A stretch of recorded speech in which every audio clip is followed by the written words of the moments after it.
group of you a different era of history to research. And the question is, what impact did your era have on the modern world?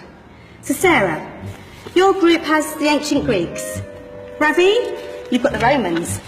And Danny's group gets, yes, a bit of a challenge for you. You get the Middle Ages.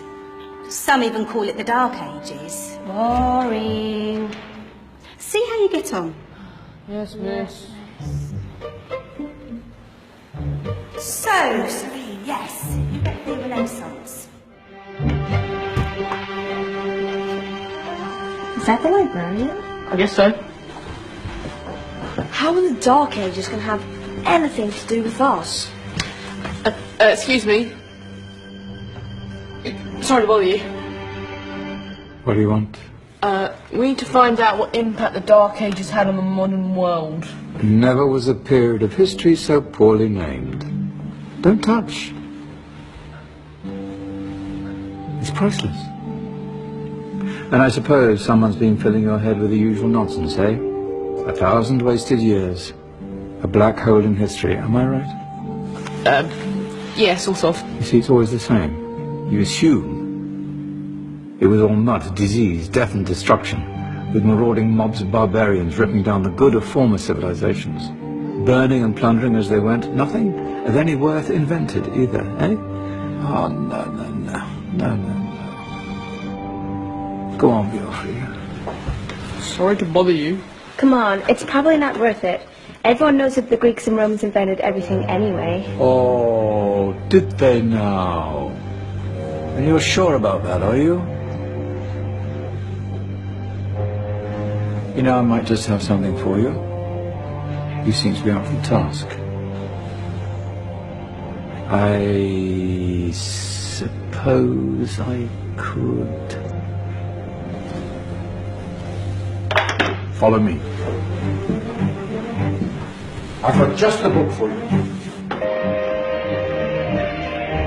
Where are we going? I don't know. Ask him. Excuse me. Where are we going? From darkness into light, my young friend. From ocean onto land. There are things you should know. Oh, yes, indeed. Yes, indeed.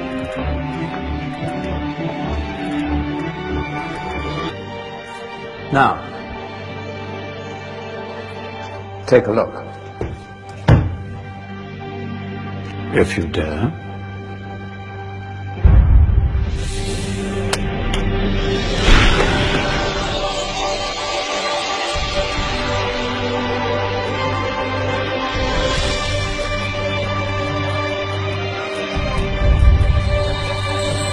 What's going on? Welcome to the Dark Ages, or as it should be known, the Golden Ages. Who are you? I am Al-Jazari, engineer and ingenious inventor. I thought you said this was the Dark Ages. It doesn't look very dark. That's because it's all a matter of perspective, my soon-to-be illuminated friend. Of course, there are parts of the world that weren't dark at all, but in a civilization that stretched from Spain to China, the golden rays of discovery and invention shone over everything. What civilization? The Muslim civilization, my young friend. Through scholars and scientists of various faiths, some of the most important discoveries known to man were made at this time. Discoveries that drew on knowledge of the ancients, but have more connections with your modern world than you could possibly ever imagine. Like what? Well, all sorts of things. I've got to get a picture of this. I knew it was a good idea. Who are you? Allow me to introduce Ibn al-Haytham, a great scientist whose ideas led to the invention of the camera. You invented the camera. I laid the foundations for modern cameras by explaining how our eyes work. I found a way of projecting an image onto another surface through a small hole in a dark room, later called camera obscura. Think of all the things that evolved from this discovery.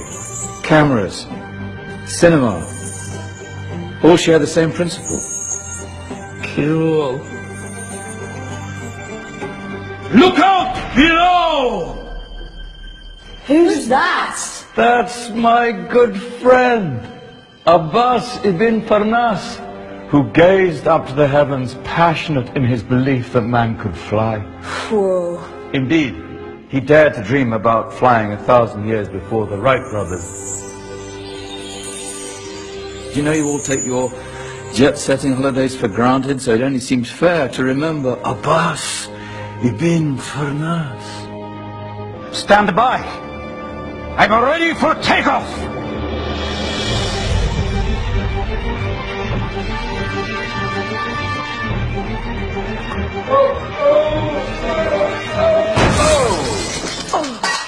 He did forget one thing, though.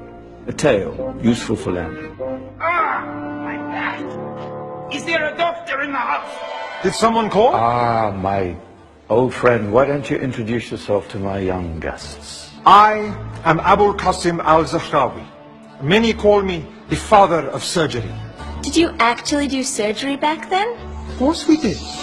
In fact, many of the surgical tools that I invented are still used in your modern hospitals. Excuse me, a patient needs my attention. Scalpel? I think I may need some stitches. In that case, I'll use catgut. Catgut? From the gut of animals. Perfect for stitching up internal wounds. Your surgeons are still using it today. Sorry, mustache.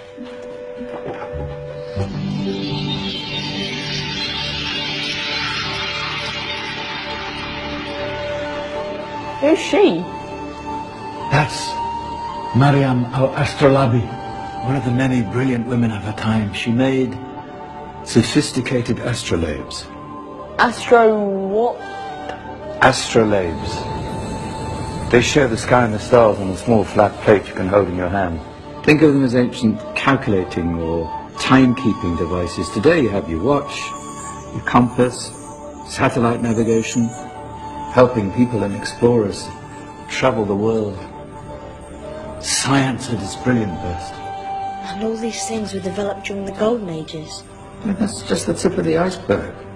There were thousands of other inventions covering all areas of life, and in the years that followed, their influence spread across the whole of medieval Europe. So you see, it wasn't so dark after all. What about you? Me? What did you invent? Well, I don't want to be big-headed, but I made some groundbreaking advances in engineering. I suppose my most significant discovery converted rotary motion into linear motion using a crank and connecting rod. It's essential in pumps and engines. In fact, I've no idea how the Industrial Revolution could have happened hundreds of years later without such a device. Not that I ever get the credit I deserve. But my crowning glory was my amazing time-telling machine. My legendary elephant clock.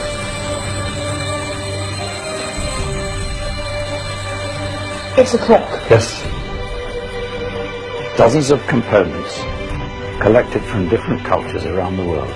Indian, Greek, Arabian, Egyptian, Chinese. Wow. A United Nations clock.